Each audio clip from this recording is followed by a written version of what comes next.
Hey BookTube, it's Charlie from Reader Turned Writer, and today I am talking about how to really deliver on your character arc.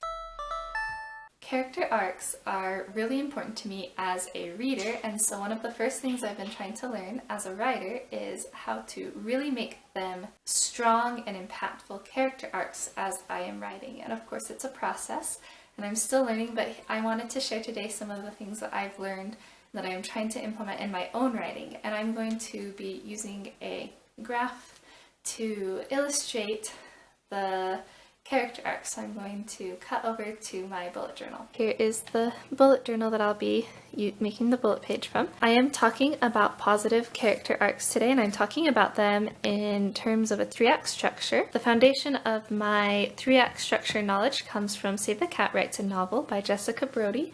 And I will be using a lot of the terms for what she calls beats throughout the 3-act structure. So if you haven't read this before, I will link down below some videos that give kind of an overview of the different beats so you can have that foundation for an understanding before you watch this video. And if you haven't read this before and you want to write novels, I highly recommend it. It has been very, very useful to me as an aspiring author in learning how to structure my novels. I will be using pink along with my black this month because it is February, which has Valentine's Day, so pink for Valentine's Day. So in order to have a positive character arc, here, you want your character to start at a low point and go up to a high point.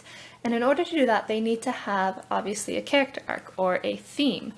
And you want your theme to be universal. The more universal it is, the more that people are going to relate to it, and the easier it is going to be to write. So especially if you're a new author, choosing a really universal theme is a great way to start. And so you might start with something like trust or self-worth or unconditional love. In Mistborn, the main character Vin, her character arc is trust. In Mulan, her character arc is self-worth. So you choose a universal theme. I'll also link down below a video that talks about the lie that your character believes. That's another really useful way to try and come up with character arc and to talk about their theme. It's by Lessons from a Screenplay. In your Act 1, your number one job for the character arc is to show how the character needs to change. So your number one job is to make their life look as terrible as possible, feel as terrible as possible, because of their flaw, their main flaw. And that's not like a flaw that makes them, you know, well-rounded, believable, they have a bad laugh or something. This flaw, when I say their flaw, I mean their character arc flaw. So their theme. This is how you do it. So the very beginning of your book, you are going to be showing how much their life sucks. Okay, so you're going to be doing, in Jessica Brody, she calls it stasis equals death. You want their life to be so bad that if they don't make the change that they need to do, if they don't complete their character arc, it equals death. That's how terrible their life is. This is really, really important because if you don't show how much they need to change, if you don't show how low their life is, what a low point they're at in their life, then when they get up here, it's going to be like, meh, no big deal. They were already up here. They didn't really grow that much. So it's really, really important to show this. It's really important to effectively show your reader that their life sucks because they need to change. All of the parts of a character arc are important, but that's really important for your character arc. Then, of course, you have your inciting incident. Everybody knows about inciting incidents, basically. Your inciting incident is your character's catalyst. And it happens to them, and it has to be so big that they literally cannot go back to the life that they had before. And this doesn't have to be physical. It can be like in Star Wars when Luke's aunt and uncle are killed by the Empire or whatever. He literally physically can't go back to the life that he had before. But for your character's catalyst, it doesn't have to be physical. We just watched The Prince of Egypt with our girls. Moses' catalyst for his character arc is actually finding out that he was born a slave. And physically, not very much change about his life. His brother and his parents don't care. They want him to just keep pretending like he is a Prince of Egypt. There's not actually a physical reason for him to leave his life behind, but he literally just can't emotionally go back to what he was before because of the new knowledge that he had. So it can be emotional, knowledge changing, things like that. It just has to be so big that there's no way to go back. And then you come up here and you break into 2. And then in Act 2, it comes up and it's a kind of a gradual incline upwards, but it's not a straight line because people don't just change. It's really hard to make changes, and they go back and forth on even deciding whether they want to change and trying to change and making the wrong decision. And so this part of your character arc is what's going to make it feel really believable, is the middle. But your main job in Act 2 is to show the character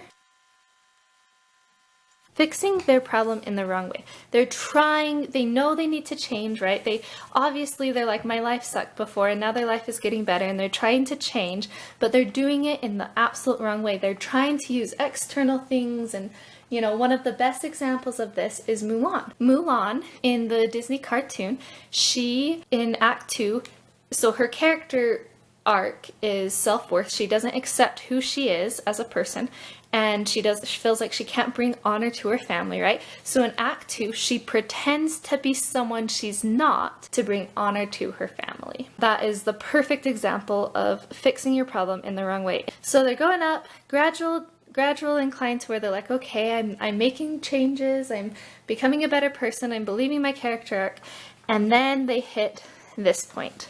Their all is lost, and I'm going to use this to make a straight line here. Their all is lost moment. The all is lost moment is one of the most important parts of a character arc. I think it's second most important. It needs to be big, and it needs to be really big specifically regarding their character arc. So I'm writing a Rapunzel retelling that is dystopian, and she believes that love is conditional. She doesn't believe that love is unconditional, that someone could love you. You have to prove yourself, you have to earn the love from people. Throughout the book, her want is to find her parents. And originally, I had her all is lost moment be that she finds out that her parents are dead. That seemed like a pretty good all is lost moment to me. The whole book, she's looking for her parents, now she can never find them. For some reason, it just wasn't hitting hard, it just didn't feel right, and we couldn't figure out why, and then we realized that it was because it literally had nothing to do with her character arc. And so what I did is I kept her finding out that her parents have died, but I added in that Gothel, who raised her as her mother, she finds out that Gothel has been using her all these years for experimentation and doesn't love her, at the same time as her friends, who she's been making friends with during this character arc, or Act 2, and who she's come to really love and who she thinks actually really like her as well. She finds out that they betray her. And so she has the two people in her life that she cares about, that she thinks cares about her back, betray that love for her. So then she hits rock bottom there. And that really helped me with my character arc in my first novel. One of the really important things with the All Is Lost is to make it caused by them. If they had just completed their character arc earlier, their all is lost wouldn't have happened, right? This happens all the time in romantic comedies where one of the love interests is keeping a secret from the other one, and they're like, okay, I gotta tell him. No, I can't tell him. Okay, I gotta tell him. And then they're finally like, okay, I'm gonna tell him. And right before they can tell him, the person finds out and breaks up with them. It needs to be entirely their fault. The all is lost needs to be huge. The catalyst happens to them. They cause the all is lost. It's their fault. And that makes the all is lost all that much worse. After the all is lost, you have a little bit of a wallow period. And this in Save the Cat is the Dark Night of the Soul. And I think the wallow period of the Dark Night of the Soul is really important. It's really important to stretch this out enough that as readers, we're really feeling your characters' disappointment, their rock bottom. We're like, man, how are they ever going to get back from this? This is terrible. Their life is over. If you can draw out the wallow period just a tad, then we're really going to be able to feel with the character and empathize with them. You just don't want to rush it. And then, of course, they have an epiphany. Now I'm going to use this and I'm going to draw a little line. My dots might be a little off here. Okay, so then they have their epiphany. And this is their epiphany right here. And their epiphany can be about something with the plot, like, oh, I just found this note that my mother left for me and now I know what to do with to fix the plot. But it should also have to do with their character arc. And they should have a realization that they actually do need to change deep inside of themselves, that they need to make the choices that will make them a different person. And then they break into Act 3, and this is the Storm the Castle period and Save the Cat. At this point, they have made the change that they need. They are their new person in their character arc. They've made the right choice now. They understand that they're not fixing it in the wrong way. They're not just doing the same thing over and over again. They've changed. So your most important job in Act 3 is to prove that your character has changed. Your character needs to show everyone, look, I actually am a different person. They need to show themselves. The most important part of your character arc is this point right here. It's the Hightower surprise, because this is where you're going to show your reader, look, I have changed. Okay? So the Hightower surprise is where you prove it. And what you do at the Hightower surprise for your character arc to really prove it is you have to give your character some sort of choice that is really hard. It's really hard for them to make the right choice, but because they've completed their character arc, they do.